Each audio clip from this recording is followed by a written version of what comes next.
1944. That was the first year Gallup asked Americans the question about faith in God. Those were times when a majority of people trusted the God of the Bible.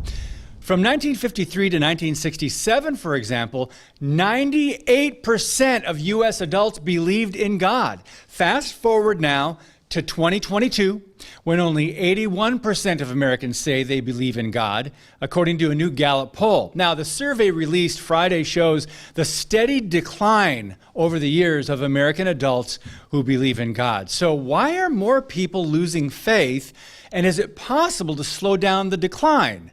I'm David Fiorazzo, and this is Christ and Culture.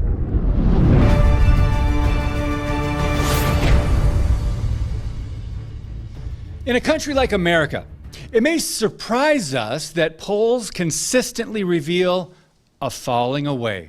Of all nations, one with a blessed constitution, including religious freedom, you would think people would be very thankful to the God who once poured out his grace on this land. But sadly, we have regressed from a time when nearly all American adults believed in God to today when only 68% of young people between 18 and 29 believe. So let's break this down along political lines. According to the new poll, only 72% of Democrats believe in God and just 62% of liberals do.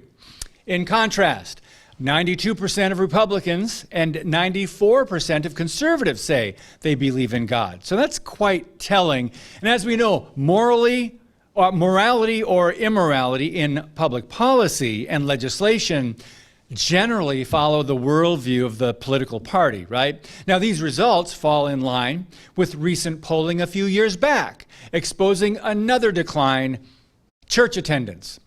Gallup found only 47% of Americans now belong to church, a synagogue, or a mosque. Now, this is the lowest ever recorded in the poll since Gallup started in 1937. George Barna, he's the director of ASU's Cultural Research Center, he responded by saying a key observation is that the millennial generation in particular seems committed to living without God, without the Bible, and without Christian churches as foundations. Barna explains, quote, Gen X and the millennials have solidified dramatic changes in the nation's central beliefs and lifestyles. From a nationwide perspective, the Christian church has done shockingly little to push back. The result is a culture in which core institutions, including churches and basic ways of life, are continually being radically redefined. So, millennials are leading the way. What could go wrong, right? We're talking about those who grew up loving Obama's America, entertainment, socialism, and all things LGBTQ. Most of us have seen evidence of the recent and open war on truth. If you quote certain Bible verses now, it is hate speech. God is mocked. Christians are framed as the problem in society, right? And on and on and on.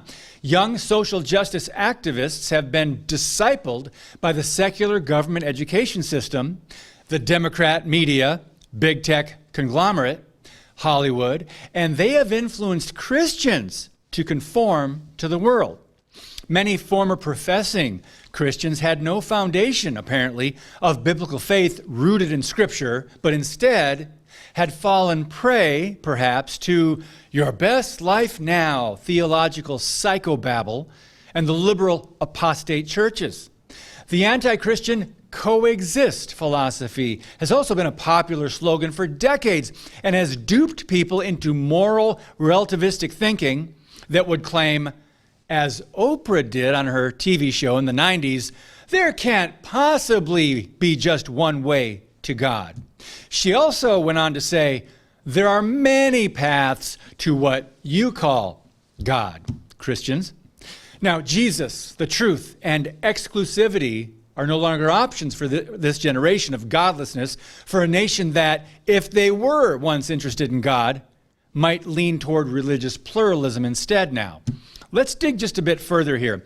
Polling last year by Arizona Christian University showed 35% of millennials believe in horoscopes, while only 19% of them believe God guides them.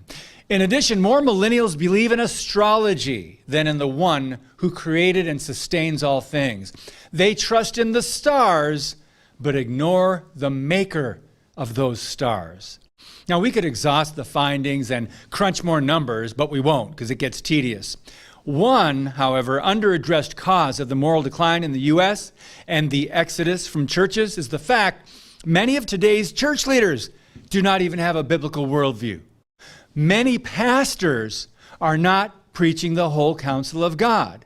Now, I reported on this shocking research last month, revealing a mere 37% of today's pastors hold a true biblical worldview. Quote, "The reason the new study from Barna is shocking to some and concerning to most is because it exposes great weakness and wokeness in the church. This is more than just a chink in the armor. It starts at the top and deals with leadership, Bible teachers, CEO pastors, youth leaders and entertainers, and potential worldview shapers. This research is disheartening, and yet it helps us understand why the American church has generally caved to culture, lost influence, and declined so rapidly." So students of the Bible understand this is all quite prophetic, right? And though it looks bleaker and darker today, God is in control, and things are rapidly falling into place, friends. Redeem the time. God bless you, and keep speaking the truth about things that matter.